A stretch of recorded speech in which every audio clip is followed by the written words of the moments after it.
This is Van Electric Ghost, and we're live on the air with Melissa Robinson-Winemiller for the first time. Welcome to the Fan Electric Ghost podcast. How you doing tonight? I'm doing great, Phantom. Thank you so much for having me. I really appreciate it. Well, it's great to talk to people from around the world. We've been talking to people since 2016, and we're out there. We're over 1,300 episodes. We're at like 1,303 with this one. But Wow. before we get to the heart of your story, and I give everybody a little bit about your background, I always ask people a couple questions before we get started. Like, what motivates you and why do you do what you do? Because I was stuck in a really toxic work environment and it was one that I couldn't get out of. And so my motivation is that if I can make a single person feel that they're not alone when they're in that kind of, we'll call it what it is, abusive environment, Mhm. then I've accomplished what I set out to do. I think that's important because a lot of times, I hold a couple of hats. I've been in software design for over 30 years. And I actually was in a couple places. One time I went with a startup and it was very toxic environment. And I had to get out of it. It was a great opportunity, but it was just it wasn't helping my soul. Yeah. So I was like, Yeah. it's monetarily good, but it's really did not respected me as a human being. So I was like, I can't do it. Yeah. So I think it's important for people to kind of like realize like it's okay, like that you can exit those things. Yes. And there's no shame in it. You're not a failure. You haven't, you made a mistake. It's just like being in a relationship, right? You made a mistake and some relationships are better when they end. Yeah. Sometimes it's not a good fit. So Yeah. yeah, because like empathy, I think is a lot as today, especially. We can talk about what you think about it, but it's like there's this thing with like toxic masculinity where empathy is like, oh, that's a soft skill, that's weak, that's woke, that's this, that's that. And so Yeah. I'm an artist. So artists tend to be vulnerable. So I kind of lean into my softer sides, my vulnerability in the arts. But I felt like I could bring that into IT as well. And Yeah. I try to left brain, right brain do that.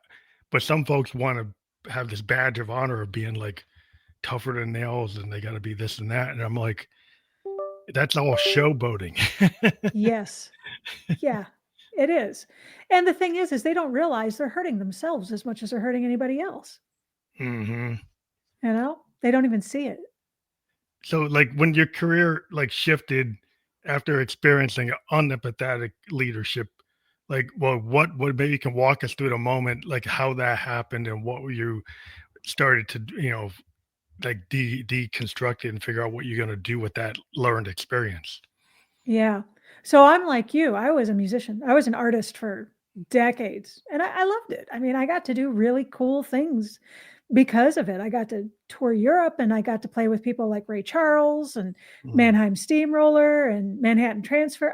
Those are not people that come and hung out with my family. So, Yeah, yeah, you know, you're doing a good. You're in the thick of it. yeah. And I loved it. I loved every minute of it. But you know how it is when you're an artist, sometimes that doesn't pay the bills. Yeah. So, even when you're doing top level stuff, you may or may not have benefits. You may or may not have that kind of coverage. So I kind of owned up to the fact that I had to figure this out and went and got my first doctorate and went to be a French horn professor at a university because that way I was still performing, but I was also teaching. And I loved giving that passion for music to students. I loved my students. Mhm. But I went far away from family and friends and everybody, and I just packed up and left. And within months, during my very first term, I was assaulted by one of my colleagues, Mhm. which, makes it hard at work because you have to see this person every day. His office was right next to mine. There was no getting away. And over the next 7 years and the lack of empathy with where I was at, the system was broken. The system Yeah, was just plain has a totally messed up. broken. So the HR. Well, I know I went to HR one time and it didn't Yeah. work out that well. I can't imagine like sometimes like you don't feel that you can do it.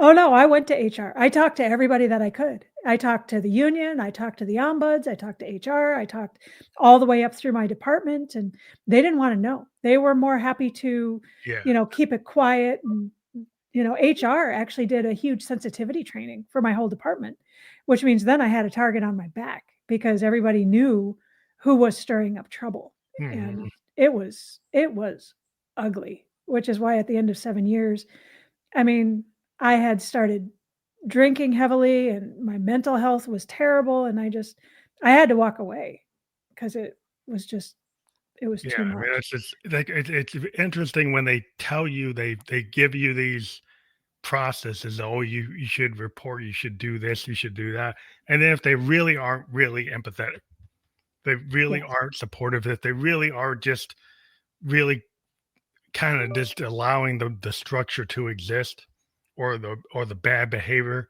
to exist, because like, bottom line is like, if that person's bringing in the money or they got the power and nobody wants to shift that, so they're really not going to address it. Yeah.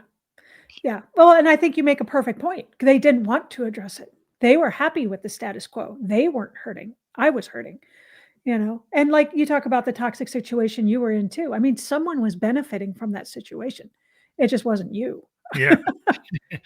Well, you yeah, know? it's like you get these situations where it's just it's like, if you're the other, if you're the person that's getting the brunt of it, Yeah. nobody wants to understand that there's always like, well, you must have caused it, right? That you must have, Right. you're not up to snuff, like you're not sucking it up, you're not like, you don't understand it. Like 'cause they, you get this situation where you get these frat boy kind of behavior, Yes.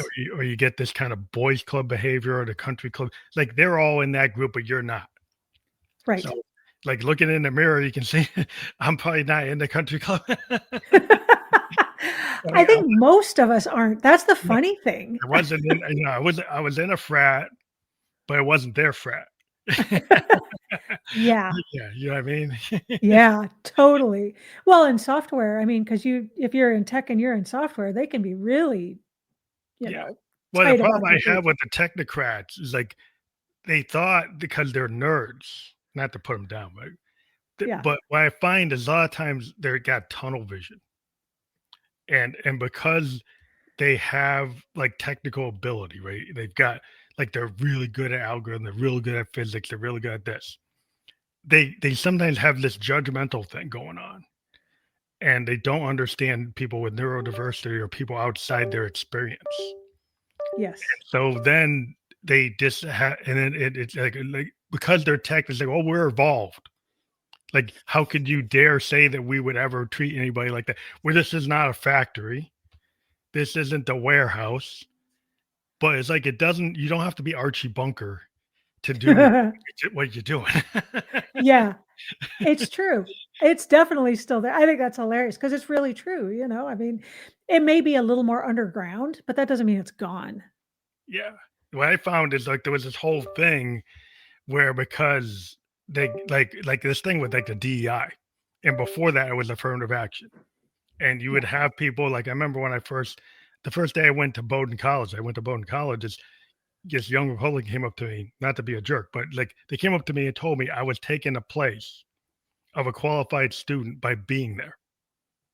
That there's only 30 black kids on the campus in 1986 out of 1,300 kids. And they said I was taking a qualified position away from. And this guy just walked up to me in the middle of the lunchroom and told me that. I didn't even know who he was. He just decided he could walk up to me and tell me that.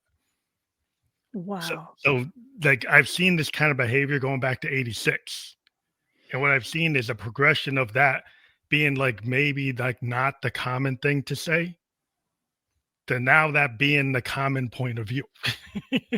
Yeah. I'm sorry that you had to do that because, because I'm sure, yeah, college, you're young at that point, and that starts shaping your sense of self. And Well, that's I not knew I had a right to be there, so I yeah. wasn't gonna get dissuaded. But what I'm saying is like, the idea is that your qualifications even like are automatically in question if you're the other, if you're a Yes. woman, if you're like, gay, if you're anybody other than who they think is the standard, then Yes. there's no empathy for your experience. There's no empathy. Like I'm part Cherokee, I'm part Blackfoot. There's Yeah. no empathy for that history. They're not. You're not supposed to think about that. You're just supposed to say, "Well, you're just here now. Deal with like you without thinking about the past." Yeah. And Yeah. like, really, Yeah. No, but it's true. I mean, I was a female brass player. When you think about, tubas and trombones and French yeah, horns and trumpets, how many it's people a do you see that were like you? Like, right. did you get like heat from the other horn players? Oh, I got heat from the Holton brass. I mean, not always. I don't wanna, I don't wanna stereotype everybody and say they were all like that, because that's not the case.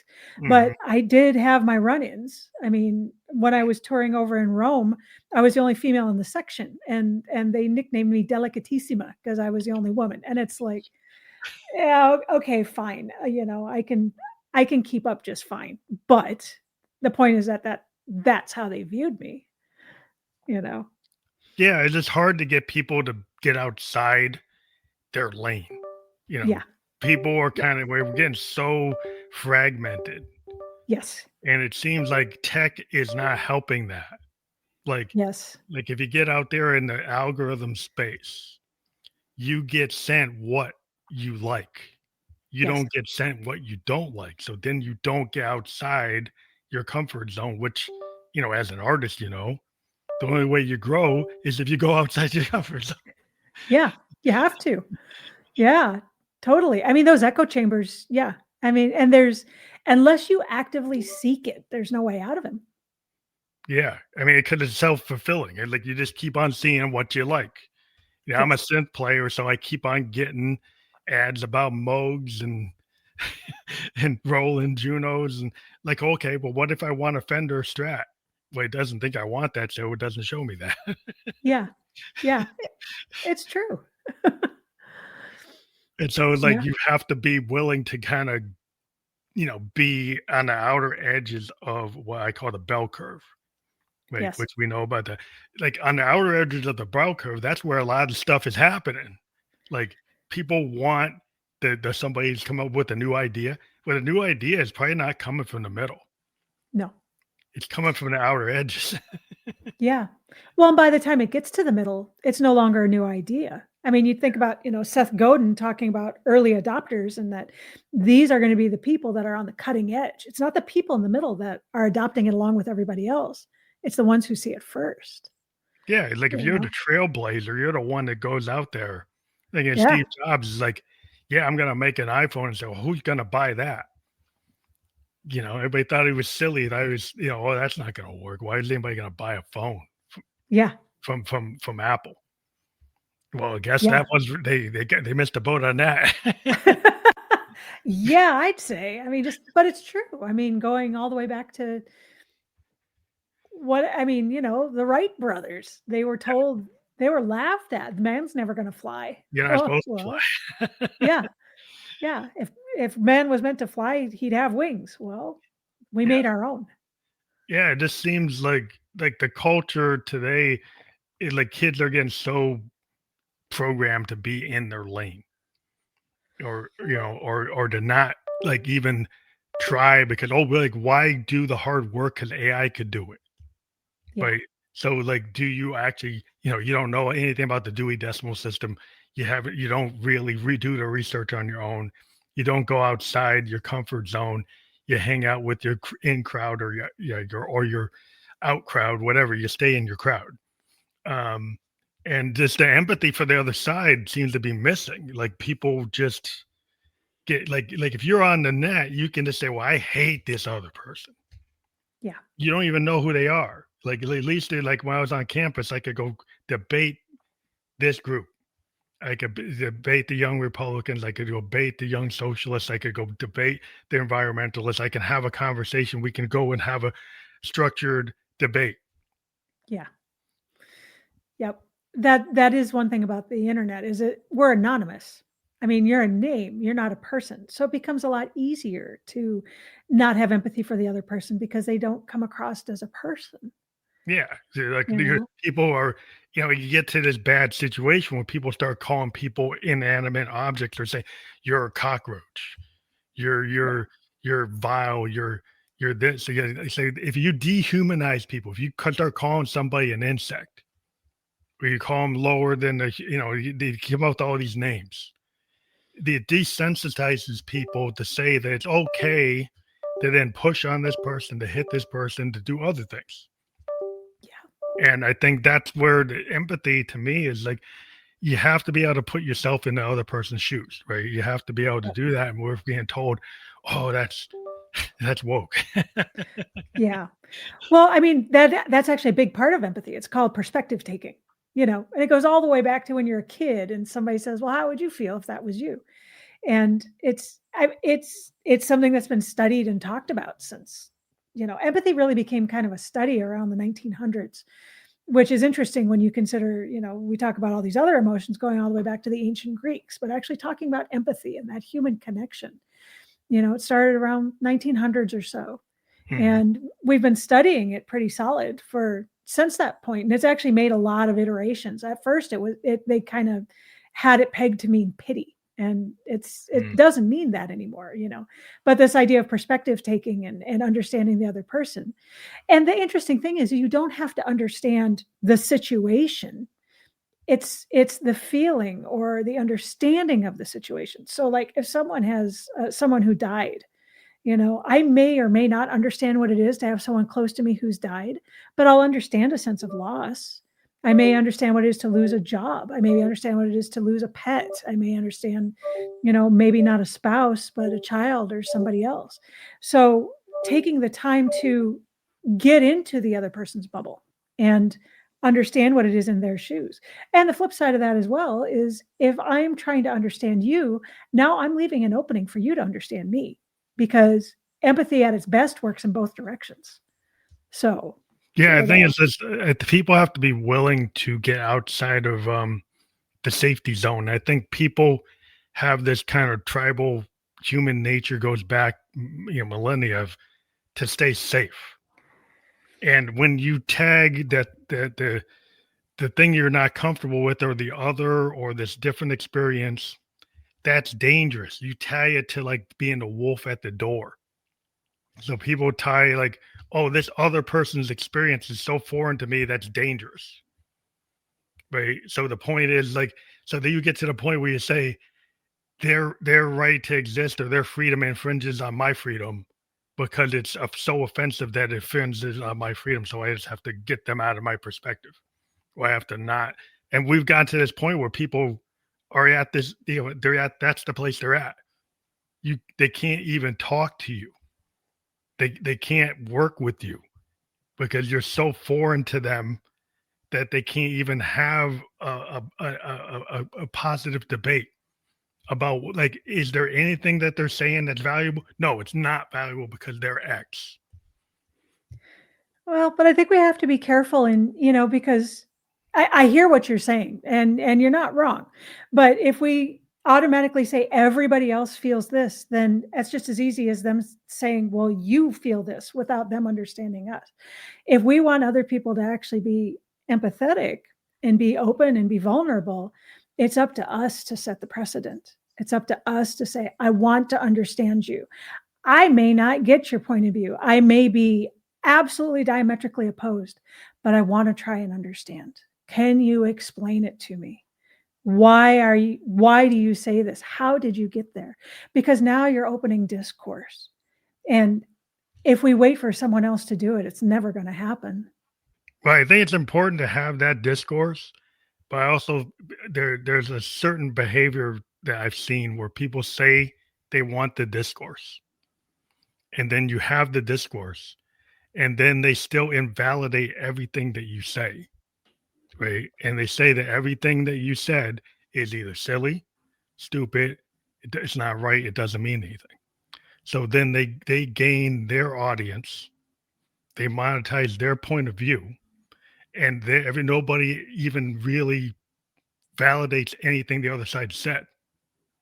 So you have this like faux debate with no moderator, with no And then the other side gets power to an extent where they start to go and get rid of DEI. They get rid of like all kinds of things. They get rid of it, and you don't get any. Your voice is not really being heard because you're being kind of pushed out. Yeah, there is some of that, but I still would be hesitant to label everybody that way. I I'm know not it's saying normal. everybody. I'm saying there are Yeah. people that are doing that, and it's Oh, not really sure. fair debate. And Yeah. that's why. Oh, there will always be people that I mean, there's always going to be all sorts of people, and yeah, there is that. And there's people there's a percentage of society that has no empathy. I mean, they figure about 7%. So that's 1 in 14 people. So, you think about just the people you've had interactions with today, you could have had one of those people that are like that. So, as long as we're dealing with a subset of humanity, you're going to have all types. But that's really why I think you have to be careful with it, because as long as there are types that are like that, there will be types like us who do want to listen. And if we, shut everybody off from that, then we never have the chance to talk. I mean, think about it. We have the chance to actually talk now, thanks to the internet and thanks to being able to be open and have this discourse. And that's phenomenal. So, yeah, there's always going to be jerks, but there's also going to be people like us. Yeah, because I mean, the thing I get worried about is when you can have a mission to enlighten people, you have a mission to speak out and say that, like, I want to bring my perspective. Like, my daughter is a disabilities advocate, Mhm. and she speaks in spaces, and then there are people like, and she continues to speak in spaces.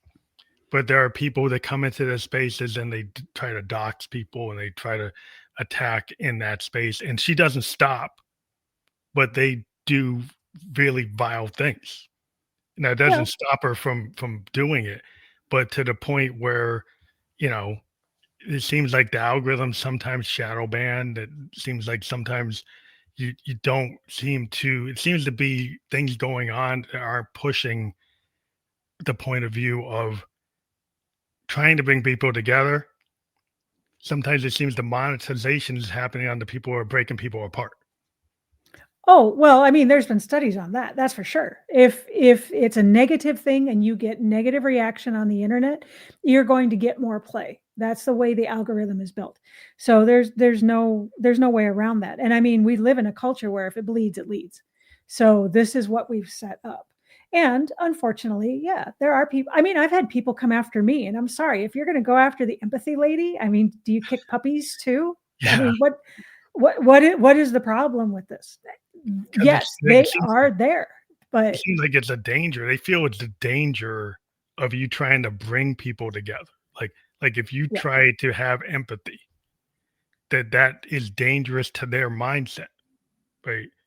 That you're the problem, and not that I'm not going to try to engage you, but when if you engage to dox and be violent and to be repressive, like I can engage you to a certain point, but when you go over the line, then things we have to set boundaries.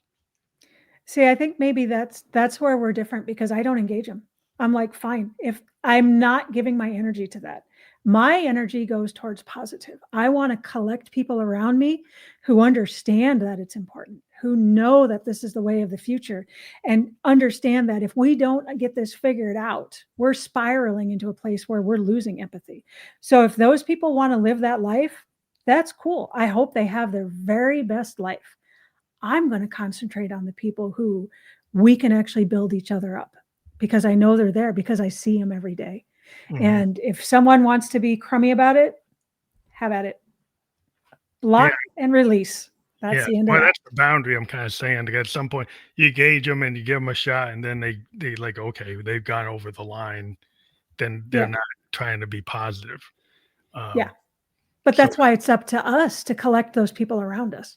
Because if the more people we have on this path, the more people we have moving forward and saying this isn't all right, the more people we have actually talking about how important empathy is and the work that we do is, the better it's going to be because we create ripples.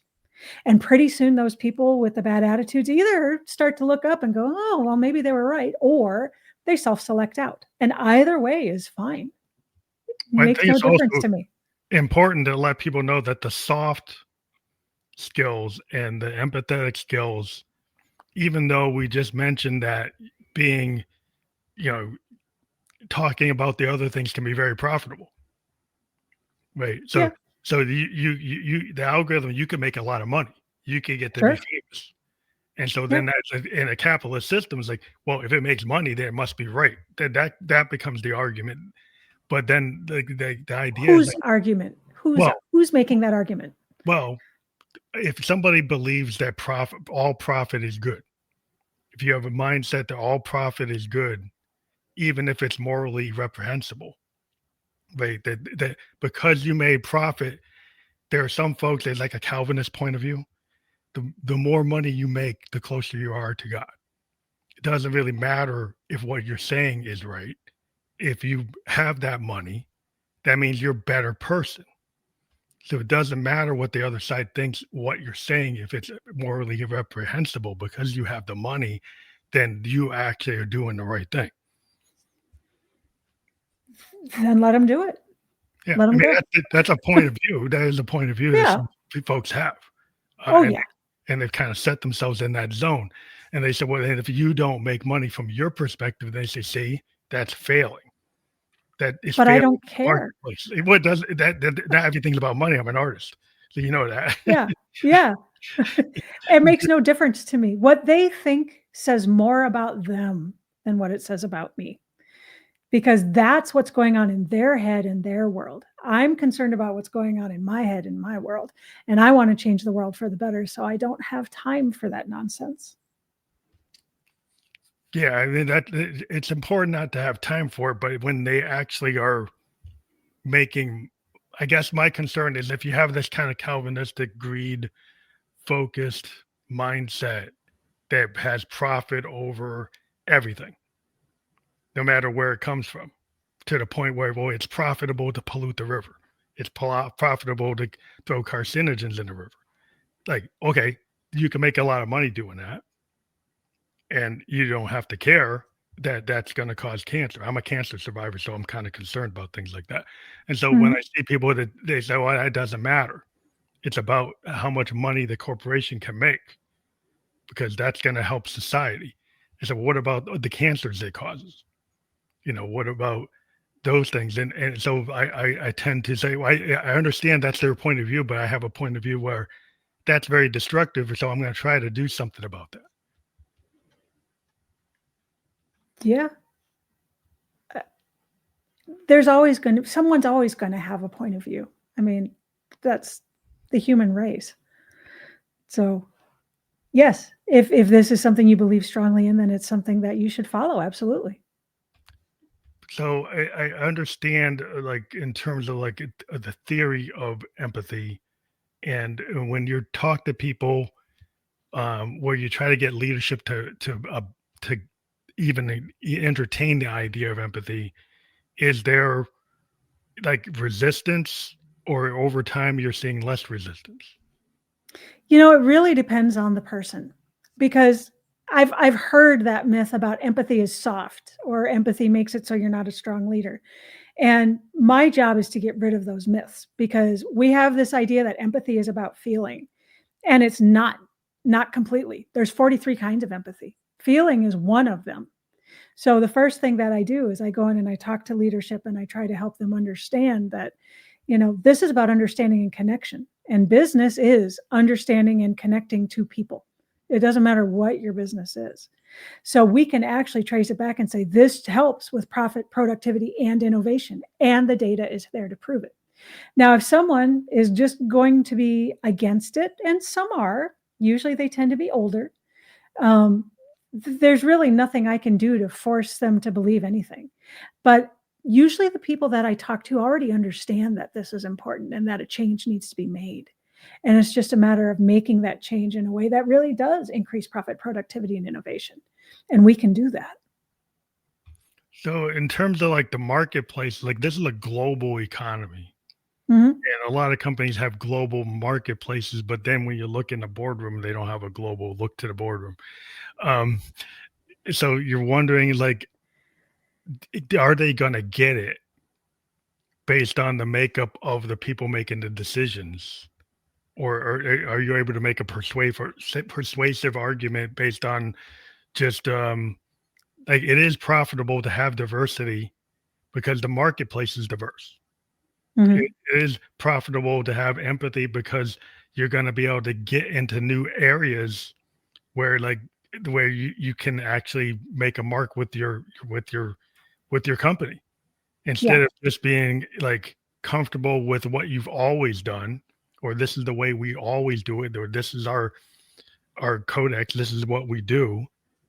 Can you grow on that and expand that and become bigger doing what you're saying? sure. Oh, totally. There's actually 2 parts to that. So the first thing to keep in mind is that not all countries think of empathy the way we do. A lot of countries teach empathy in schools as part of what's called social emotional learning, like the Norse countries, Denmark, Sweden, Finland. Those guys, they start at the age of 6. It ends at the age of 16. So they actually feel it's important enough to make it part of their culture from a very young age. Mm, So, and there's a lot of Asian countries that do it. There's European countries that do it. So if we want to actually be able to fit into a global economy, that means understanding that maybe even though we haven't given empathy the importance that maybe it should have, other countries already do, and we're behind. The other part of this is that there was a study that was done by Ernst and Young in the wake of the pandemic to look at the Great Recession and the Great Resignation.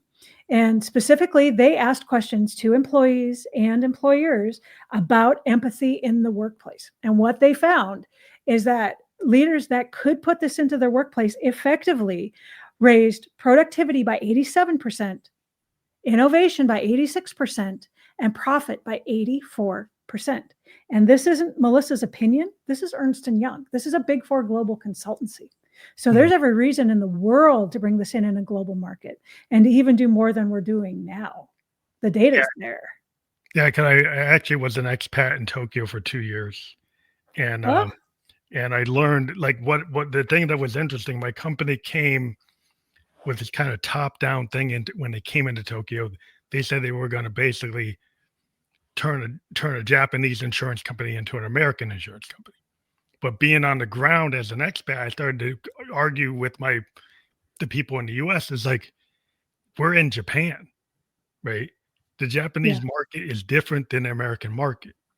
What we're trying to do is not going to work if we don't respect the way they do business, yes, right? And so, the example of the situation was like when the Japanese managers had a mistake in the Japanese insurance company and a communication to the clients, they would actually book like a coliseum and have the customers come in and bow and apologize to the customers for the mistake, right? The yeah, Americans looked at that and they said, "No, we're not going to do that. We're going to stop doing that." And we're like, we're as the expats, they were saying, well, "That's a mistake because you don't understand this market. yeah, This is what they do. This is the business etiquette of this culture is to have kind of zero defects, and if you have a defect, you have to apologize, right? So it's like if you don't understand that, you're going to lose the market share, yeah, and eventually we lost the market share and pulled out of the market because they didn't listen to what we were telling them. Because they said, "Well, yeah, you guys have gone with the Japanese point of view, and we're pulling you out." And I'm like, "Okay, that's what you chose to do." yeah, yeah. They didn't take the perspective of that other culture. It's totally empathy related. You're right on. Yeah, so I've seen it's but it was like a top down decision being made by a room of people that weren't that diverse. And they would come to Japan for like a day or two. We were there for like 2 years. And even though we told them we're on the ground, telling them they still had their mindset and we couldn't convince them. Even though we Yeah. give them facts and numbers, is like so. It's really like I'm hoping like for what your experience is like maybe you would have had a better way of convincing them. If they are absolutely set in their ways, they're probably not gonna call me in in the first place, But my hope is for the future. My hope is with the middle managers. They're with the people who are leading both up and down, and therefore the people that have enough foresight to be able to say, "This is the way of the future." Because the more we feed into this and the more we grasp how important it is, those are the leaders that are gonna be supercharged and the And other ones are going to be left in the dust. So it'll show itself. yeah, because I mean, the way things are going with the world, I mean, it's getting globalization is not going the other way. No. People might think that we want to retreat back to like a 1950s. Let's just build everything here. But supply chains, the way things work, is everything is based on inputs and outputs from all over the world. Like even in software, we have teams like in Poland, teams in India, teams in Canada. We have teams all over the place. And Yeah. even though it's software, it's being built in the same way that a car company has like a facility in Mexico or a facility in Canada across the board. And so every country you go to has different cultures, has different aspects, and then people, if you're not empathetic, if you just say, I'm going to do my way or the highway, or my interest first, my American interest or my Canadian interest, or my anytime you take your own interest without considering like the whole, I think that's when we get into fights now internationally. Is like, are they going to be nationalism or globalism? Well, but at the end of the day, it's just like your company when they pulled out. They didn't understand, so they lost that market. And we are in a global market and we do have to be able to have a certain amount of perspective taking, and others need to do it for us as well. So you're not going to unring that bell. We're Yeah, there now. yeah. And it's like always sometimes when you go forward, people kind of yearn for the way it was before. Oh, sure. Yeah. And people was like, well, I used to be able to just like back in software back in the 90s, I used to have my programmer right next to me in the mile and my QA guy, and they were all in the same room. Yeah. Now that's all over the world. Like, and so and I might have to get up at 7 in the morning or 8 at night to talk to somebody in a different time zone where we Yeah. used to all be in the same room. And I've Right. heard people kind of like, oh, I wish I could go back to where we're all in the same room. Well, that's kind of not what it is. Like what it is like we're dealing with somebody in India and somebody in Poland and somebody in Germany and somebody in the UK, somebody in China, and they have different accents, they have different points of view, they have different mindsets. And so like Yes. all that we should look at as a positive, not a negative to back where we could have just been all in the same room. Yes, I agree, but and at the end of the day, there's no going back. I mean, we're just this is where we are. So we have to move forward because we can't move back. I mean, when the car was invented, there was people who wanted to stick with the horse and buggy too, and Yeah, that's played out over time. yeah, I don't see many horses and buggies out on the highway. that's like an AI. I mean, I saw a note where like there are going to be like tractor trailers that are be totally autonomous, right? So if your whole life you're a truck driver and you were doing that, well, in the next 10, 15 years, maybe even 5, that might go away. So we're in that's a horse and buggy moment today where there's a lot of their programming jobs that are replaced by AI right now. Yeah. There are jobs that are gone because low level coding you can replace. Yes. Yeah, so and there are engineers that can get knocked out because of low level engineering jobs that can be replaced. So we're in this big kind of modern like revolution with this AI and robotics combined. Suddenly people are going to have to find new ways of doing things or Yes. even existing and in the workplace. And that's, I mean, it's like a horse and buggy moment on steroids. Yeah. Oh, it absolutely is. And the thing is because we're in the middle of that moment, We don't know. I mean, I can talk about the horse and buggy and the car because we have the luxury of hindsight. We can look back and see how it turned out. Right now, we're in the middle of this, so we don't know how it's going to turn out. But what if that truck driver secretly always wanted to be an artist? And now, because he doesn't have to drive truck, he can figure out a way to actually monetize this and become an artist or do something else that he wants to do. I mean, yeah, these jobs will go away, but what are they going to open the door to? We don't even know yet. It's the future is amazing. Yeah, a lot of it is like entrepreneurial. I mean, basically, it's like a micro level entrepreneur. Like you can see it like in Africa, you have these micro level like creators. Like they'll create like a product at a real small level, Yeah. micro level businesses. And with Yeah. Micro grants and micro grants and stuff. And with the yeah. 3D printer and with the AI technology, you could have an idea and you could actually produce it at a scale that you could have never done, and Yeah. actually have use AI automation and all the capabilities to actually have a consistent product that you would have had to have a big facility to do 5-10 years ago, and you don't actually need that. And you could have very customized products for very individual needs, so we can have a big resurgence in kind of individual creators or artisans in this modern world, a modern artisan using this tech to build Yes.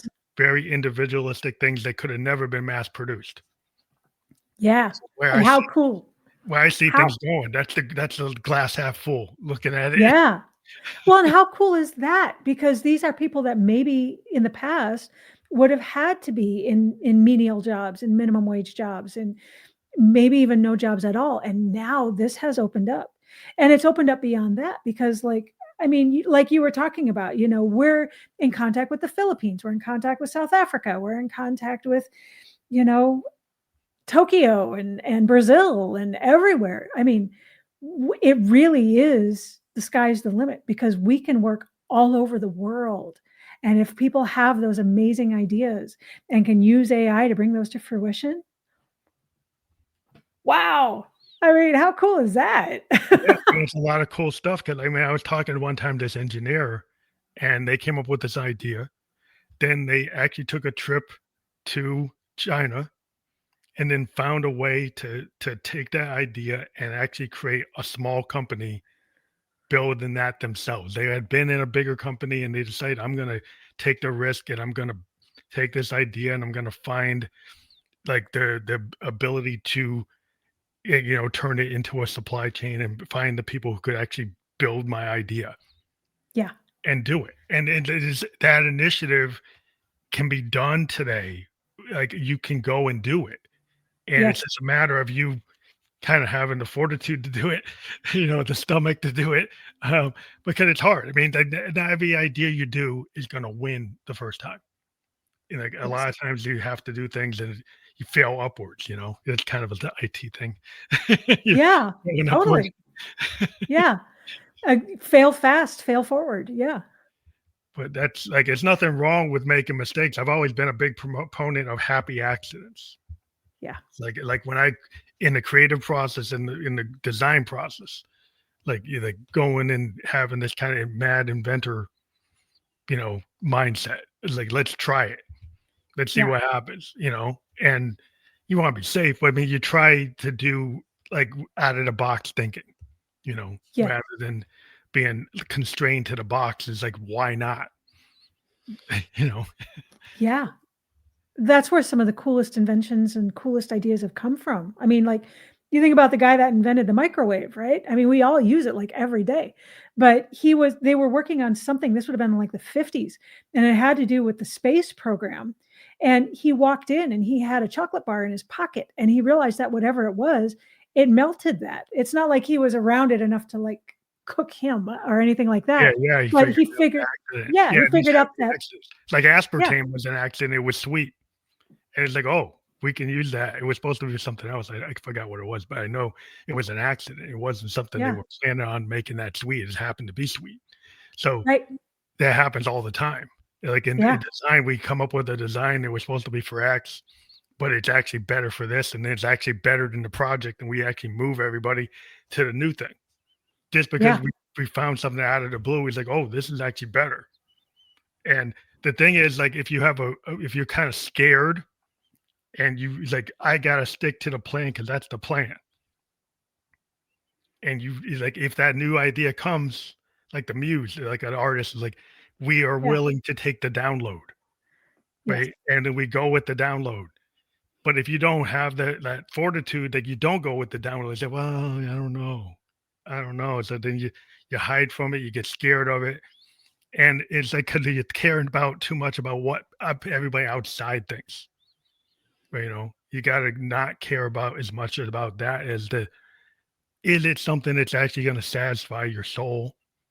Yes. Is it going to satisfy going forward? And then not be scared of the impact because somebody's going to say they hated it, but you don't have to not do it because they said they hated it. Oh, someone will say they hated it. I mean, you're always gonna it's just anytime you take human nature and behavior is always on a spectrum. So you're always going to have both sides of it. But so what? I mean, there will always be the haters and there will always be the lovers, and most people will fall somewhere in between. Well, it's a You're spectrum. Everything's on Yeah. the spectrum. Yep.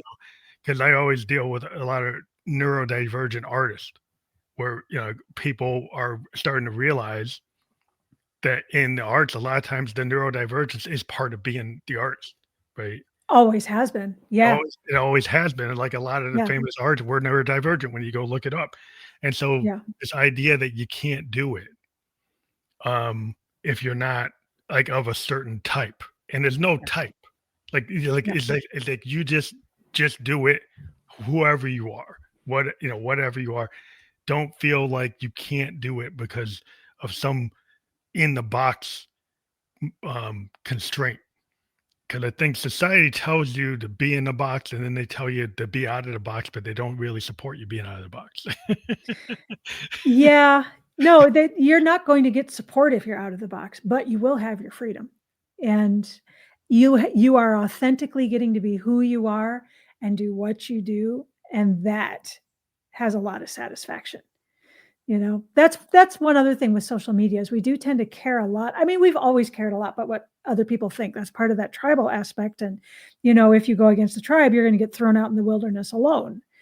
So I mean, it goes back to caveman days, but with the internet, you have the opportunity to feel you look stupid in front of more people. Yeah, But the yeah, people that can just take the chance and go for it, and why not? Everything blips on the internet so fast anyway. Who's going to remember tomorrow? yeah. Because I mean, it's a very it's kind of throw it at the wall. Like Yeah. there's an aspect of like recording, like if there are people that will hold their recording, and they'll just never show it to anybody.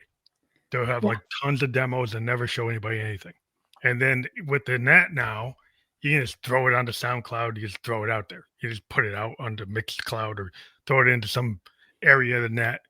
And like what you thought wasn't going to work, somebody in Norway is digging it. Somebody in Australia is digging it. Somebody in Singapore is digging it. You're like, well, maybe they don't dig it here, but they like it there. Yeah. Yeah. so, so you just so you don't know what you should put out. So why don't you just throw it at the wall and see what happens? Well, you never know which people that's going to collect to you.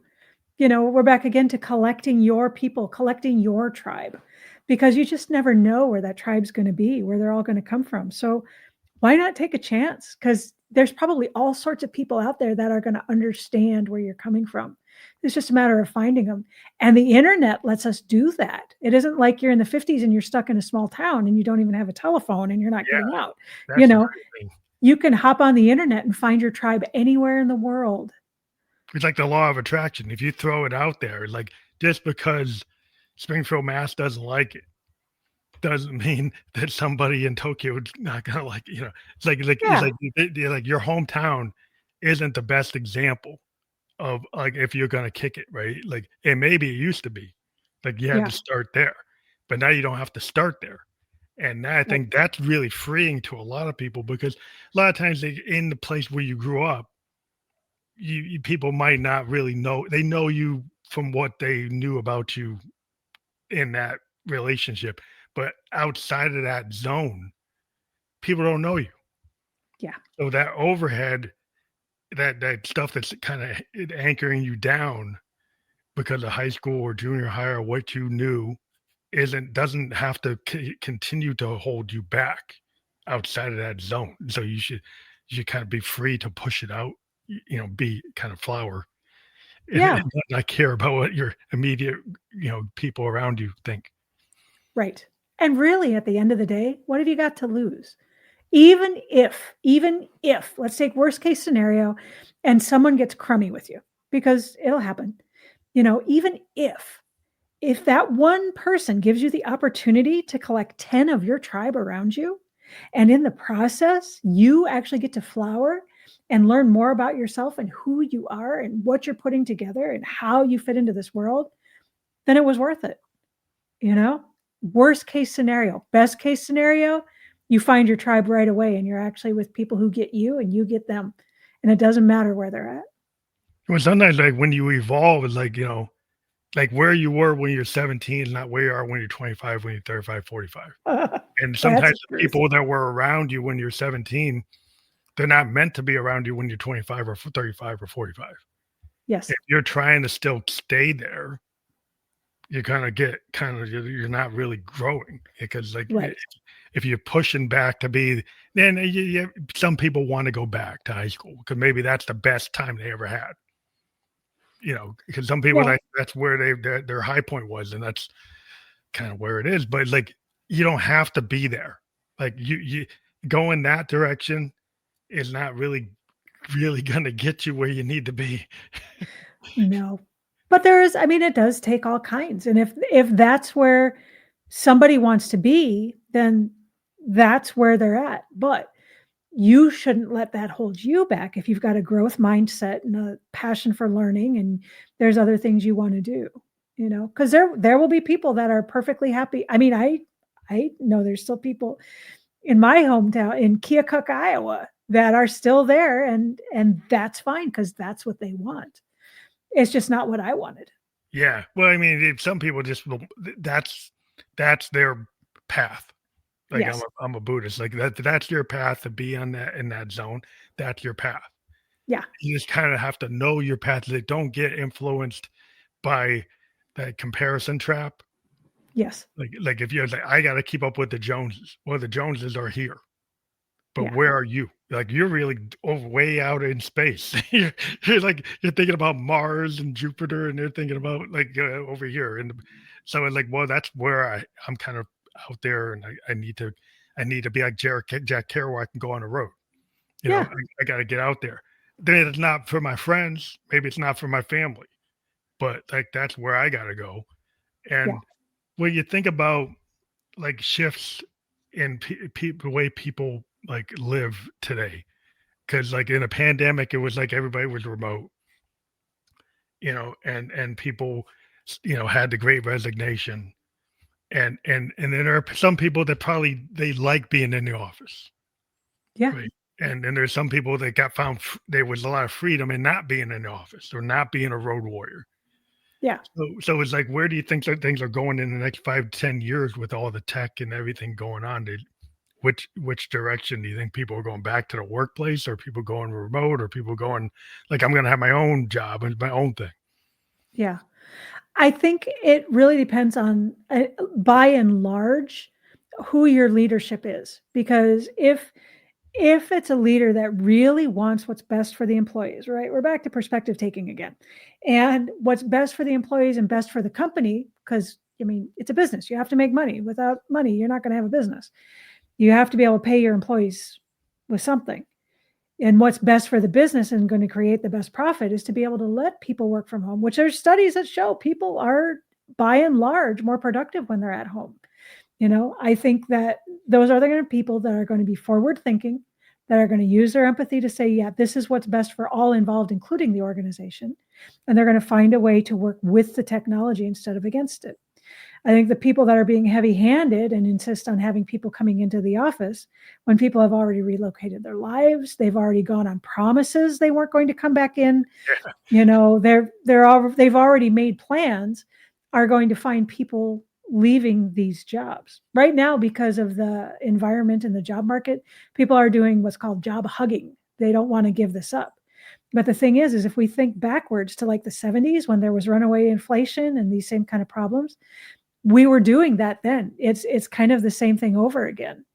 So, it will work its way out, and eventually we'll come out of the fiscal period that we're in, and people will find jobs that suit themselves better. Or we have people that are being entrepreneurial about it and saying, I'm not going to live in that life.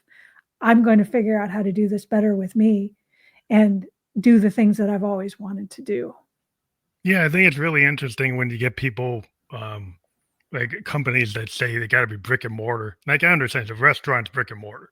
Yeah. That's kind of service companies sometimes have to be kind of brick and mortar. But when Yeah. you're dealing with like IT, like I'm an IT guy and I've been remote for 5 years. Even before the pandemic, I decided to stop being a road warrior. And I Yeah. just found it fit my life. Like, because my wife has cancer, my daughter is disabled. I needed to be home and I needed to be able to support my family and still be able to do the job. And being a road warrior wasn't doing it. And I found that I could actually still do it, that type of work, without being on the plane from Sunday to Thursday. Yeah.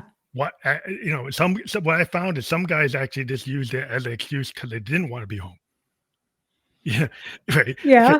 I Yeah. decided was like I like being home. Yeah. So it's like Well, you can make a choice. yes. Well, but that's to your point. I mean, to each their own, right? I mean, some people, like my husband's in healthcare, and healthcare is on site. Yeah, There's it's like you you got to be there. Yeah, exactly. So, I mean, it just depends, but if this is what's working better for you and you're finding yourself at your most productive and you can have the work-life balance that you want, then having a leader that's going to see that and understand that, that's smart because it's better for the organization.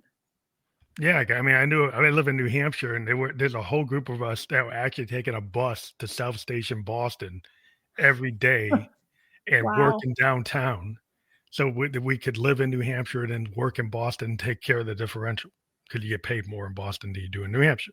So we Uh-huh. go through having to do that 3-4 hour commute to make the money. But after the pandemic, people said, "Well, I can just do that from home. I don't have to do the 4 hours of like wasted time Yeah. in that commute." And there are some companies that they say, "Oh no, you have to be here." And the people just said, "Forget it," Yeah. because and then they said, "Well, we can't find people." It's like, well, why are you being so dictatorial about them having to be in the cube when you know they don't have to be in the cube? And I just couldn't get like you guys are going to hurt yourself because you want to micromanage or you want to know they're in the cube. Yep. Like what's the point? Like what is the problem? Like you think they're gonna wait, you can monitor me from home. Yes. When I'm doing keystrokes, you can see if I'm there. So it's Yeah. not like I'm not doing the work. I actually find out that people do like 4 hours more when they're working from home, 2 to 4 hours more work than when they're at home because they're not Yeah. doing a 4 hour commute.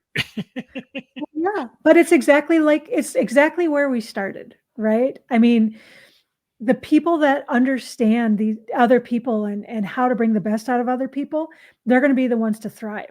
The ones that are going to micromanage and be difficult, they're hurting themselves and they don't even know it. Yeah, somehow they think because they've been told Yeah. that well, if you're at home, like where you're playing video games or you're in the garden or you're like on the beach, you're not doing the work, you're not taking it serious. So there's this thing about like you're not serious. You're Yeah. not really caring about your professional career. You don't care about like there's all these things they throw on it, and it's all just a lot of like gobbledygook. It's like, okay, fine, you wanted to say this. And you can believe it, but when you see that the high performers are actually they're working at the startup Yeah. and they're doing it remote and they're And working with some performing guys, better. yeah, and they're working with Hong Kong and they're working with people in like Dubai and they're doing all this stuff and they're doing really well. They're making 6 figures, 7 figures. Like they're pretty serious to me. Yeah. Yeah. And that's where your quality of leadership is going to come in because there are leaders who do see that and understand that. You know, I mean, there are ones that are going to be the supercharged leaders of the future, and the empathy and the ability to understand their people is going to be their superpower.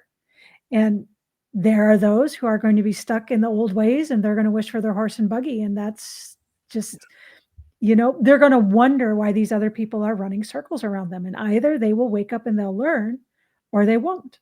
But that's human nature. Yeah, and the way things are in the marketplace today, if you don't stay in the rat race, like you get kind of pushed to the corner.